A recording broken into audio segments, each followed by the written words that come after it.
Ya, assalamualaikum warahmatullahi wabarakatuh teman, nama aku Gumi dan kali ini kita jumpa lagi di episode Axis News. Ya, ini mic-nya udah aku deketin dengan mulut ya, dengan harapan karena sekarang takbiran dan aku malah bikin video. Ya, semoga bisa dikendalikan ya audionya ya. Ya, mari kita mulai saja berita kali ini. Berita pertama datang dari AMD ya. Teman-teman tahu nggak? Kalau AMD itu bisa kewalahan produksi tahu, karena setiap ada produk baru, terutama produk tentang chip ya, mau tentang CPU, GPU juga bisa, bukan GPU Yahoo ya. Bakal selalu ada permintaan yang melebihi produksi awalnya. Nah, maka dari itu teman-teman juga mungkin perlu tahu ya, kalau AMD itu nggak memproduksi chipnya sendiri loh. Ya, jadi beda sama Intel. Intel itu punya pabriknya sendiri buat memproduksi chipnya.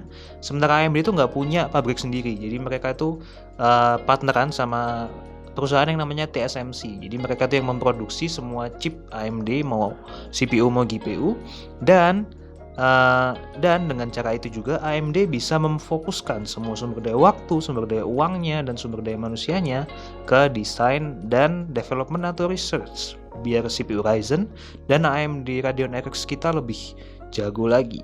Ya mungkin teman-teman juga udah pada tahu ya kalau Huawei kan mulai di-ban ya di Amerika ya, karena perang dingin lah antara Amerika dan juga Cina tentang perang pasar ya. Nah, maka dari itu Huawei yang sebelumnya juga sebenarnya partneran dengan TSMC untuk memproduksi chip mereka seperti Kirin, Huawei Kirin kalau teman-teman tahu ada di Huawei P20, P30 dan seterusnya, juga didepak. Huawei tidak lagi bekerjasama dengan TSMC sehingga ada pabrik-pabrik TSMC yang lebih lowong untuk digunakan bagi perusahaan lain. Dan teman-teman tahu siapa yang mengambil lowongan itu? AMD. Tapi teman-teman harus tahu, Intel juga mulai mencari-cari celah gitu supaya bisa berpartner dengan TSMC, karena sepertinya mereka mulai kewalahan ya, karena nggak bisa memproduksi CPU yang lebih rendah nanometernya dari 10 nanometer. Tapi yang kita tahu adalah langkah AMD untuk menyewa lebih banyak lagi pabrik di TSMC menandakan bahwa permintaan CPU atau GPU yang diproduksi oleh AMD terus meningkat. Dan ada fans AMD nggak di sini? Lah, berita kedua datang dari Microsoft. Mungkin teman-teman ada yang pada nungguin ya game terbaru dari Microsoft, yaitu Microsoft Flight Simulator yang sebelumnya udah dirilis kayaknya udah 10 tahun lebih ya. Tapi sekarang dirilis lagi game baru Microsoft Flight Simulator yang istilahnya remaster lah atau remake ya, di tahun 2020 ini, yang sekarang sudah masuk fase beta. Nah, semenjak video ini dirilis, di fase beta dari Microsoft Flight Simulator ini ada 9 pesawat baru, 22 tantangan pendaratan baru, dan 4 tutorial penerbangan baru.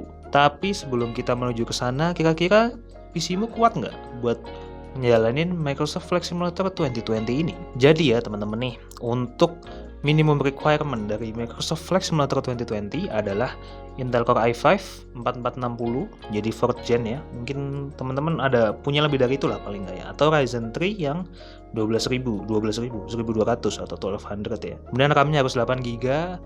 Teman-teman yang masih 4 atau 6 segera ditambah ya jadi 8. Kemudian OS-nya harus Windows 10 64 bit. Karena mungkin yang buat Microsoft sendiri ya, jadi biar orang-orang tuh pada update gitu, nggak mandek di Windows 7 kayak aku.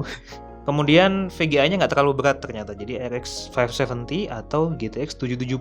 Dan yang gila sih itu adalah hard disk-nya atau SSD space-nya minimal 150GB.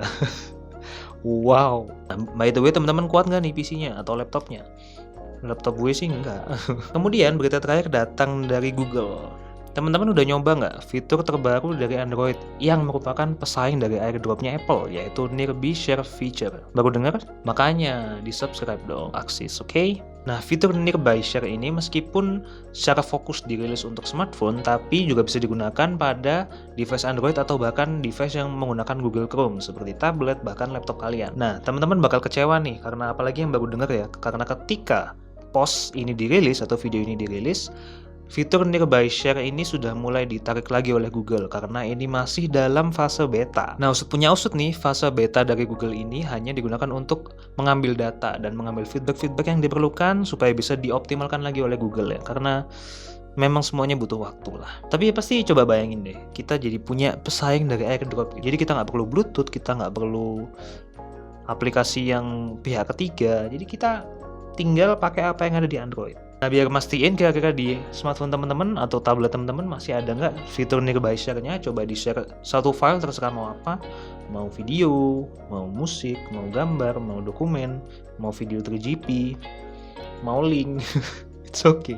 Nah, kemudian coba dicari di pilihannya apakah ada icon yang kayak putih gitu, terus ada kayak untayan biru, itu tulisannya nearby share. Kalau masih ada ya good luck, coba cari smartphone lain yang bisa untuk di-share menggunakan fitur itu.